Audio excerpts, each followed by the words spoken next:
Good evening. My name is Clark Morris, and I'm the director of the Harriman-Jewell series. And it is my pleasure to welcome you to this exciting recital tonight with the guitarist Jiji.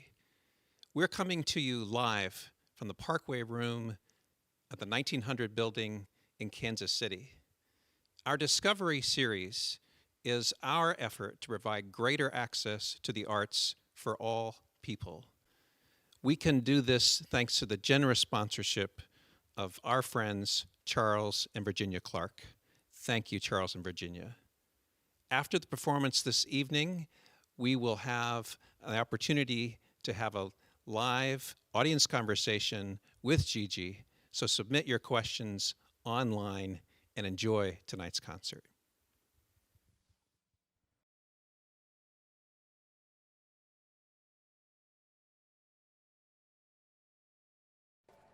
All right, so now we're gonna go a little bit into the dark path.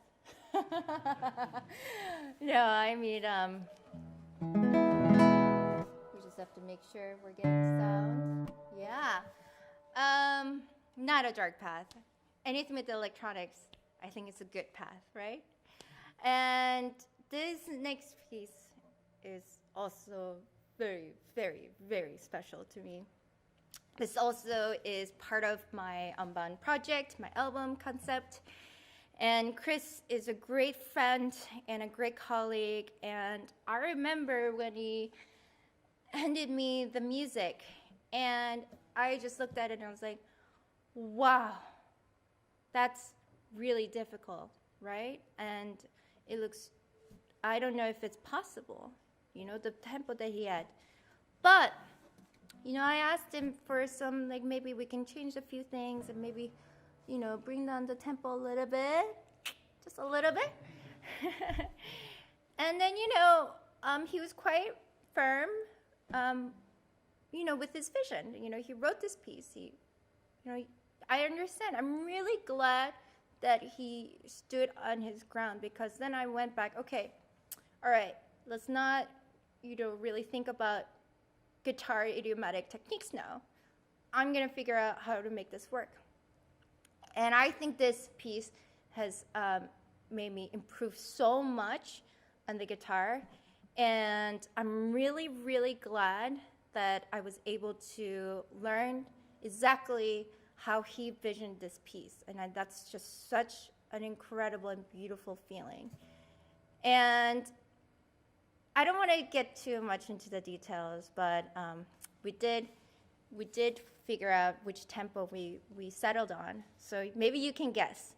A lot of the notes are sextuplets and quintuplets. If you can figure out the pulse at the end of the concert and tell me in the chat, I have a surprising gift for you. First three. Let's say first one who gets it. So Chris, you can't write it, all right? You can't write it. Musician friends, you can, I know you know, but I really want, if you can figure out what beat per minute, so this is beat per minute, right? So it's at 60 beats per minute, 120 beats per minute. Try to figure that out. That's a little quest for you. And you'll hear some beautiful electronics while I play this piece.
Much love to Chris. He's amazing. Whew. All right, while I am setting up for my next two pieces, they're actually my original compositions. So I am both excited and terrified because I normally don't get to perform my own pieces. I am very hypercritical of myself when it comes to composing, but these are the two songs that I'm totally okay with. I'm very happy with, actually. It's a lie. It's a lieist.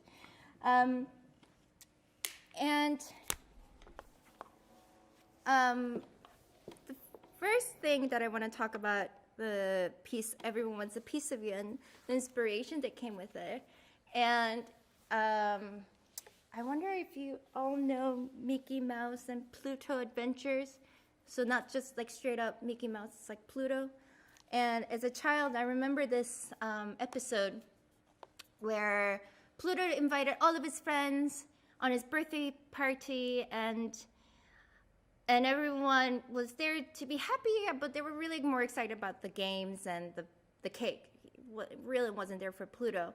And at the end of the night, after they played these games and they torture Pluto, here comes the birthday cake, and they eat every single slice of it, and they don't save anything for Pluto. And Pluto is devastated, and he cries and I remember just what kind of friends are they? And why are they even at the party? They don't really care about Pluto. And so when I was writing this piece, I was overwhelmed with some emails, and I just felt like everyone wanted something from me, and then I was saying yes to the things that I didn't want to, right? You always say yes to certain things. And, with the projects, and I just kept feeling like I didn't have my own time for my craft and my practice, and I felt, as I was lying in bed, the episode just resonated with me. And so thus I wrote this piece called Everyone Wants a Piece of You. I am really not that emo and devastating person. In real life, I'm a very, very bubbly, outgoing person, but somehow when I write music, it's devastating. It's so emo. I'm really nice in person, I promise. All right. Let there be sound. And here we go.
I hope that wasn't too emo, and I hope I think it resonates to a lot of you. I hope. Yeah. Okay. So the last piece that I'm going to play is quite an emotional piece for me. So it's hard for me to say it without getting so emotional about it. So I have a really good friend of mine, Drew, who I think is an amazing person, and his mother passed away from COVID-19 in October, and I've met Patty, and she is such a bright, just so much color beaming out of this woman, and I was just so heartbroken when I heard the news, and I've also felt terrible that there were no words to say to my friend, and I just didn't think flowers or words were enough for me, and I just couldn't. I just didn't know what to say, and I didn't know how to express my condolences for him. So, and I decided to write a piece in memory of Patty. And so Drew's a guitarist also, and so I was like, okay, I'm gonna write a guitar piece. So I was laying in bed and I was like, okay, how am I gonna write this? And then this melody just came to me. And I was like, that's it. And I just sat down and I wrote everything in a few hours. And it's a very different composition from the one that you just heard. But yeah, I know it's been a very tough year for everyone, and I'm sure some of you might have lost your beloved ones, and this is my condolences piece for you, and I hope it somehow gives you a little bit of peace, and thank you for listening. This is called For Patty, and thank you, Harriman-Jewell series. It means so much that you allowed me to perform these works. Thank you so much, Clark, and everyone at Harriman-Jewell series crew. It means a lot to me. It feels like I've been here for a week already, so lots of love. Thank you so much. Oh, emotional. All right. Sorry, guys, I might have to tune after all that.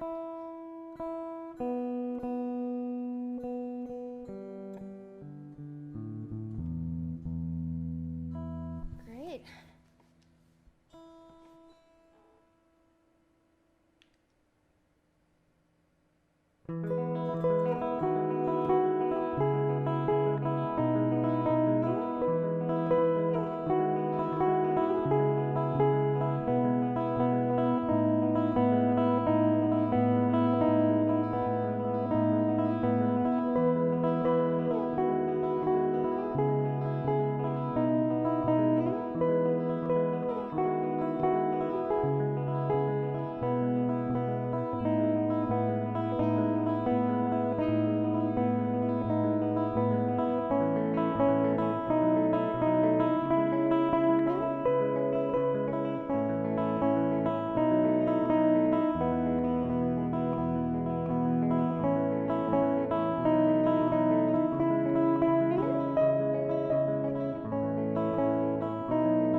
once you start crying, I'm gonna start crying. Thank you so much. I mean, do you want it to end, or do I have an encore? Can I?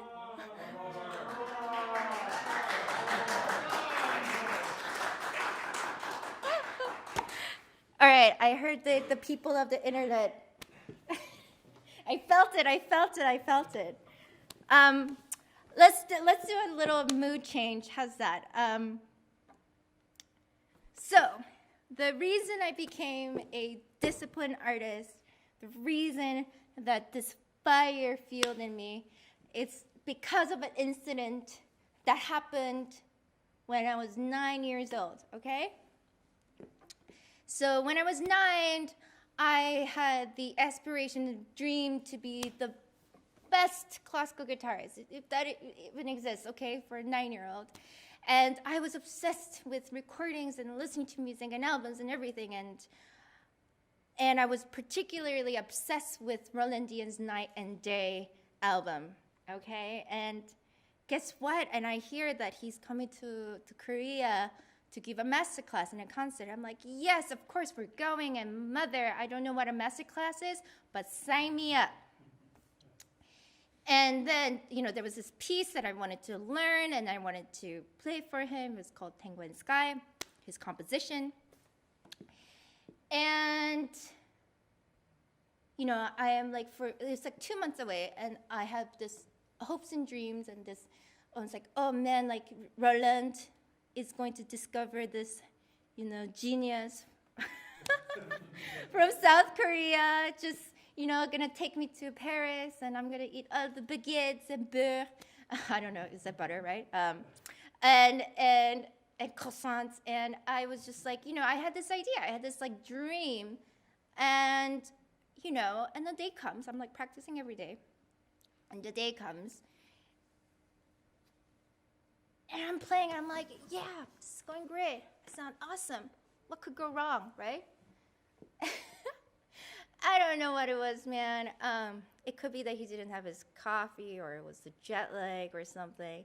It really did not sit well with Roland, let me tell you. He had this look, this mean French look. And he just goes, your rhythm is terrible. You're playing wrong notes. You have stupid hands. Why would you ever play my piece? I can't do a French accent. I'm so sorry. That was horrible.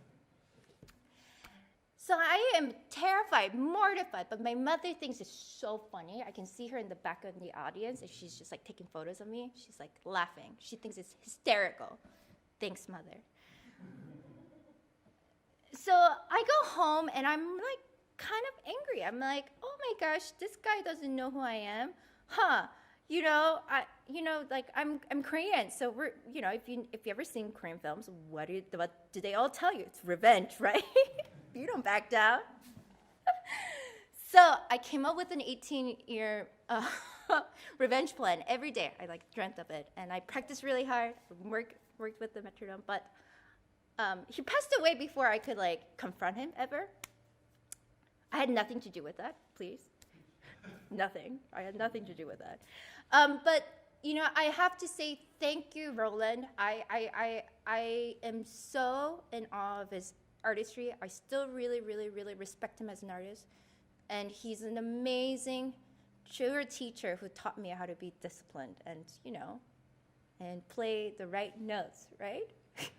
So this is Tango and Sky by Roland Dian, the very piece I played for him when I was 9 years old.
Gigi, what a fantastic recital. That was just terrific. I understand that we had a few technical difficulties at the very beginning, so I apologize to that. And I know that we have so many questions coming in from the live stream, and so we'll try to get to as many of those as possible.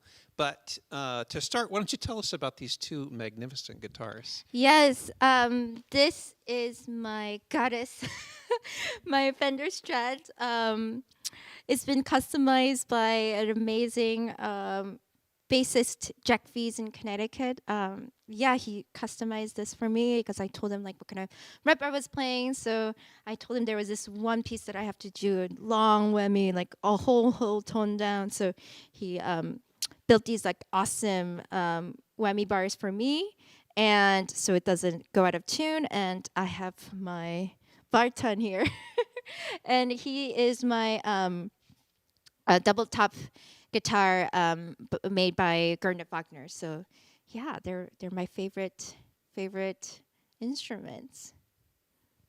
And while we're talking about the guitars, we have a question from an audience member about what is your audio setup? They're curious about what are you using, what software, what interface and effects. Oh my gosh, let's get right into it. So I have my computer. So everything that you heard that was being processed is either the pieces that I wrote was through Ableton, and Chris's piece is in Logic.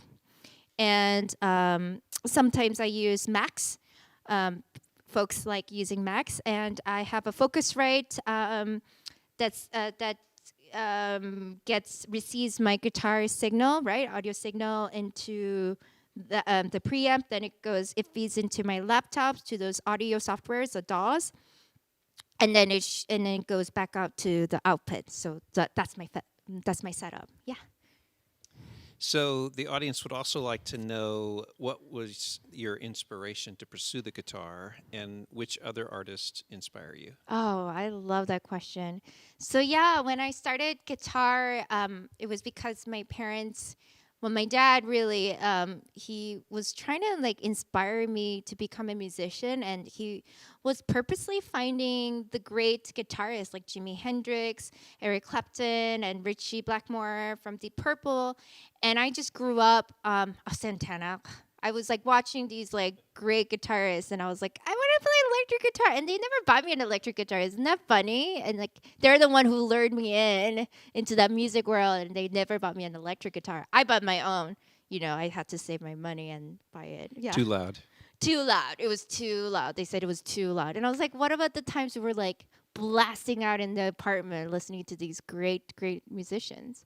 So yeah, the artists that are really inspire me right now is actually, I find inspiration from pop musicians. I think I love their aesthetics and just like, you know, approach and like the lingo and I guess interaction with people.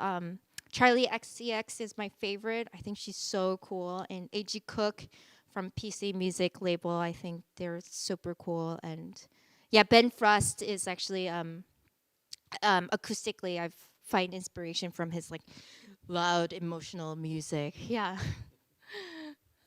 So Hillary Purrington was watching, and she doesn't have a question, but Hillary just wants to say that you're gorgeous and the music was incredible. So. Oh, I love you, Hillary. I love you. So there's a question about your daily practice routine and how do you balance between the classical guitar and the electric guitar? Yeah, I mean, so it's really I'm a very chaotic person, but I do find this priority-less kind of practice method works for me. I do have a full-time teaching job, so it really is like I don't have like 6 hours to practice every day anymore. That's a luxury. Whew. So I have like 3 good chunks of hours a day that I put into, and I have this priority list. It's priority A is like pieces that are very new and something that I have to work on, and pieces that really stress me out. And that's my biggest portion of practice time. B is like, okay, it's under the fingers, need to refine a little bit. There's that. And then group C is like chamber music, improvisation, and a little bit of sight reading. So I categorize these three groups and I try to follow them rigorously, or I'll just be totally out of shape. Yeah. There's an interesting question here about your post-concert routine, and do you do something particular to protect your hands after such a, this is a pretty virtuosic, Oh, yeah. hard program. Yeah. Drinking? No. Is that bad? No, isn't that supposed to be muscle relaxer? But if those kids, for kids under 21, just rest. And I eat a lot of carbs after. I don't know, it feels like it helps me. I love my carbs. And don't drink. I'm sorry. I feel like that was a wrong answer. We'll strike that from the record. Oh gosh. Take ibuprofen, I think. It's really good. But yeah, okay, for all seriousness, if I do really feel tired, I'll take a really hot bath. Or if I don't have a bath, I try to get warm towel or warm water. I would soak it. It's mostly my left hand, actually. My right hand is pretty okay. And I'll soak it, and then I'll put it in cold water, and I'll put it in hot water, like in 5 minutes increments. And that really, like, just helps my hand to relax a little bit. And yeah, I can feel my hand a little bit warm, but that's good. It doesn't feel bad at all. So that's post-concert. What's pre-concert? What do you always do prior to a concert? So I love eating bananas. I ate mine today, which was perfect. And I really don't eat a lot before a concert. I try to not eat as much. And one of the things is just making sure like my music is right, just focusing on my levels and everything, just like so. Technology, it's like sometimes you can't rely on them. So it's like, I don't want to be paranoid. So I don't want to be like thinking, oh, do you think the balance was okay? Oh, I can't start thinking about it. So I do a lot of that before the concert to be just done with.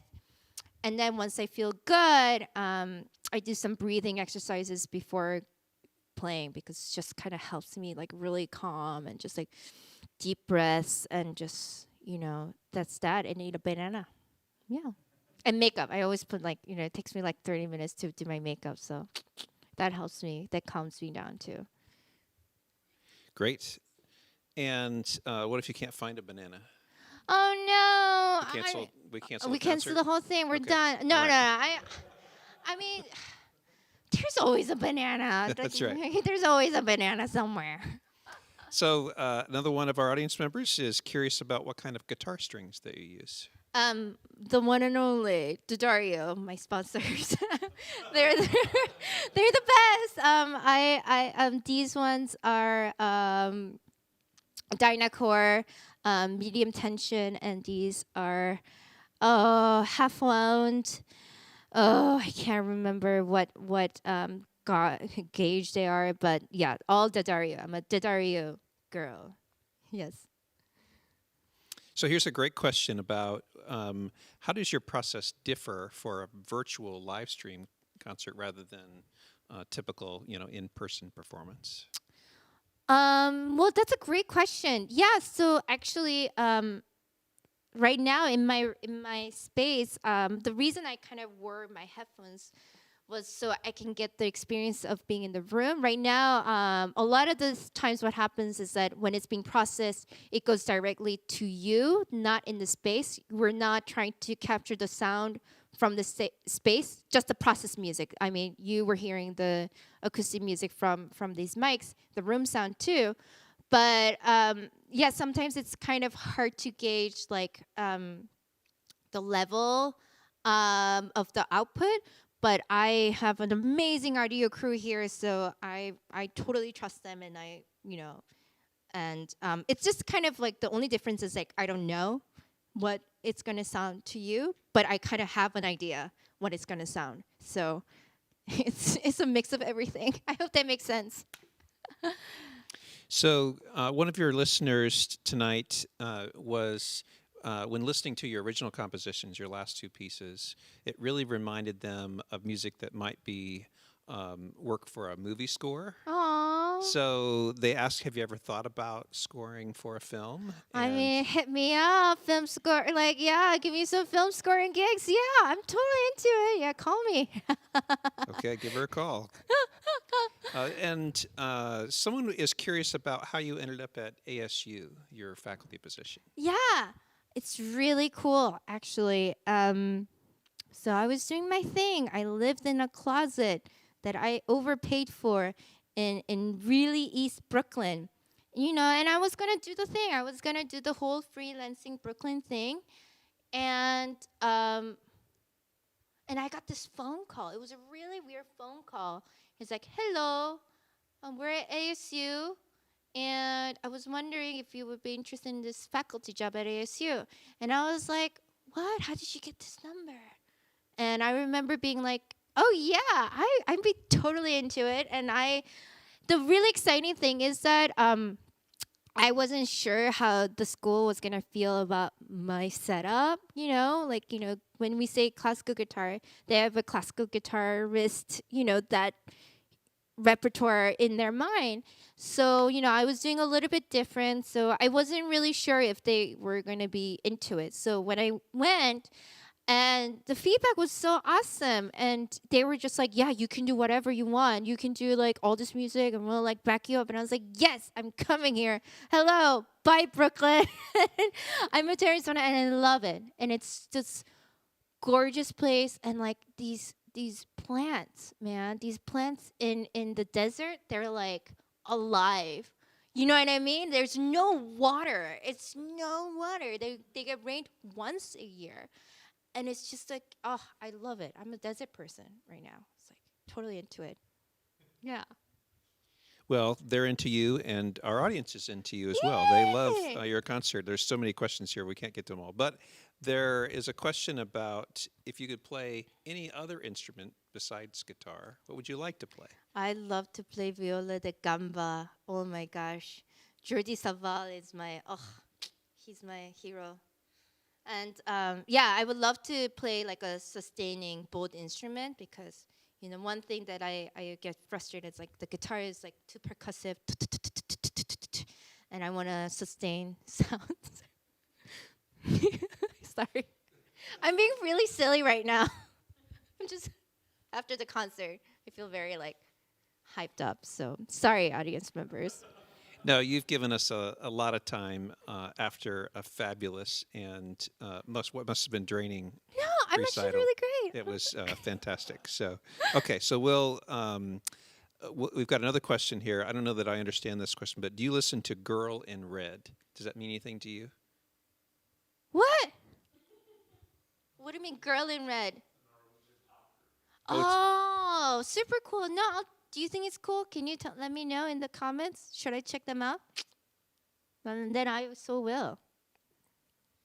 So we'll end with this comment, actually. Thank you, Jiji. The concert was incredible. I'll never hear a guitar of any kind the same way again. God bless. So I think that sums up all of our experience from tonight.